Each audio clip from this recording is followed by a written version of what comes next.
Rise to Vijay news channel. Hit and run कायद्याच्या विरोधात केलेल्या आंदोलनाने आता आपले पडसाद दाखविणे सुरू केले आहे।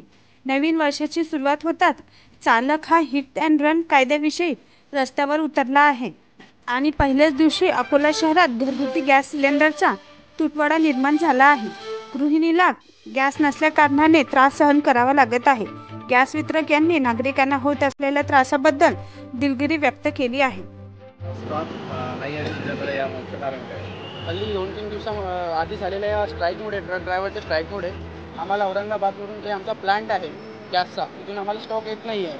काल 12 वाजतापासून आमच्याकडे स्टॉक नाही आहे सिलेंडरचा, त्यामुळे आमची पण गैरसोय होत आहे आणि कस्टमरची पण गैरसोय होत आहे। आणि आता त्यांची स्ट्राईक झालेली आहे कालपासून चालू, आणि आता ती कधी संपेल काय संपेल हे पण आम्हाला अजून माहिती नाही आहे। त्यामुळे आम्ही कस्टमरला पण सांगितलं की बा अजून 2-3 दिवसानंतर तुम्ही येऊन द्या वगैरे, म्हणजे भेट द्या। आमच्या गोडाऊनला पण एकही सिलेंडरचा स्टॉक सध्या अवेलेबल नाही आहे, त्यामुळे आम्हाला पण गैरसोय होतं आणि कस्टमरला पण गैरसोय होतं।